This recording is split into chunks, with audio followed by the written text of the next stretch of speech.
आपको अफसोसनाक खबर देते हैं, बलूचिस्तान में इंतखाबात के दिन भी पुरतशद्दुद वाकयात का सिलसिला जारी है। बम धमाकों और फायरिंग के वाकयात में 2 सिक्योरिटी एहलकारों समेत 3 अफराद जाँ बहक हो गए। पुरतशद्दुद वाकयात में उम्मीदवार के भाई समेत 19 जख्मी हो गए हैं। इसी पर मजीद बात करेंगे।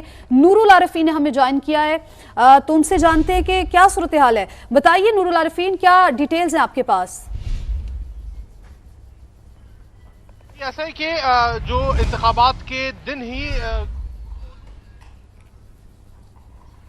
इस हवाले से हम बात करेंगे। अभी बताएं कि बलूचिस्तान में इंतखाबात के दिन भी पुरतशद्दुद वाकयात, बम धमाकों और फायरिंग के वाकयात में 2 सिक्योरिटी एहलकारों समेत 3 अफराद जाँ बहक हुए।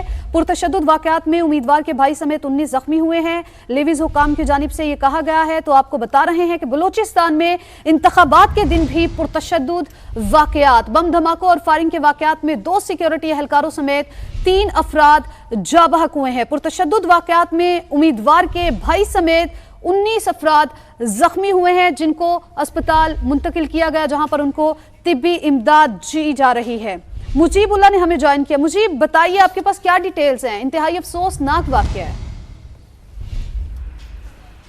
जी बिल्कुल, ये इंतखाबात के दिन ही कोहलू, पंजगूर, केच और गवादर में जो है ना वो बम धमाके किए गए। जो शरपसंद हैं उन्होंने इलेक्शन के दिन जो है ना वो मुख्तलिफ वाकयात जो है ना वो बदमनी के वाकयात रूनमा किए, जिसमें 2 पुलिस सिक्योरिटी एहलकार समेत जो है ना वो 3 अफराद जो है ना इस अफसोसनाक वाकयात में जो है ना वो शहीद हो चुके हैं। जबकि उम्मीदवार के भाई समेत 3 अफराद जो है ना वो इस धमाकों में जो है ना वो शदीद जख्मी हुए, जिन्हें अस्पताल मुंतकिल कर दिया गया है। सिक्योरिटी फोर्सेस की भारी नफरी जो है ना जो कि इलाके में तैनात थी, वो उन्होंने जो मौके पर पहुंच कर जो है ना वो इलाके को कॉर्डन कर लिया है और जो जख्मी और जाँ बहक अफराद की लाशें हैं उन्हें अस्पताल मुंतकिल करके तहकीकात शुरू कर दी है।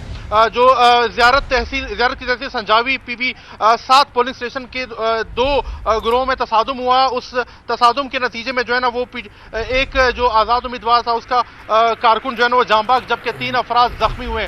तो मुख्तलिफ इलाकों से खबरें आ रही हैं। एक तो बदमनी के वाकयात रूनमा हो रहे हैं, तो दूसरा ये है कि पोलिंग स्टेशन पर जो उम्मीदवार हैं वो आपस में उलझ रहे हैं, लड़ रहे हैं, जिसकी वजह से भी नुकसानात सामने आ रहे हैं। ताहम बदमनी के वाकयात से निमटने के लिए बलूचिस्तान भर में सिक्योरिटी इंतहाई हाई अलर्ट है। मजमूई तौर पर जो जितने भी पोलिंग स्टेशन हैं वहाँ पर सिक्योरिटी की भारी नफरी तैनात है।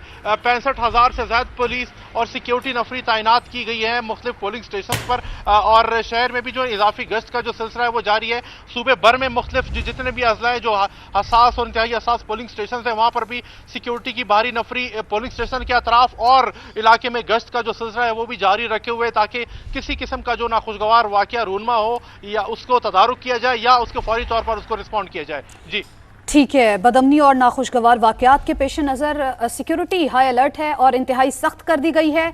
तो मुख्तलिफ वाकयात, इंतहाई अफसोसनाक वाकयात पेश आए हैं बलूचिस्तान में। इंतखाबात के दिन भी पुरतशद्दुद वाकयात, बम धमाकों और फायरिंग के वाकयात में 2 सिक्योरिटी एहलकारों समेत 3 अफराद जाँ बहक हुए हैं। पुरतशद्दुद वाकयात में उम्मीदवारों के भाई समेत 19 अफराद जख्मी हुए हैं। जो कि आपको बताएं कि कोहलू में बारूदी सुरंग धमाके में उम्मीदवार के भाई समेत 3 अफराद जख्मी हुए हैं। पंजगोर में भी एक क्या पेश आया है। पोलिंग स्टेशन पर दस्ती बम धमाके और फायरिंग, 2 वोटर्स जख्मी हो चुके हैं।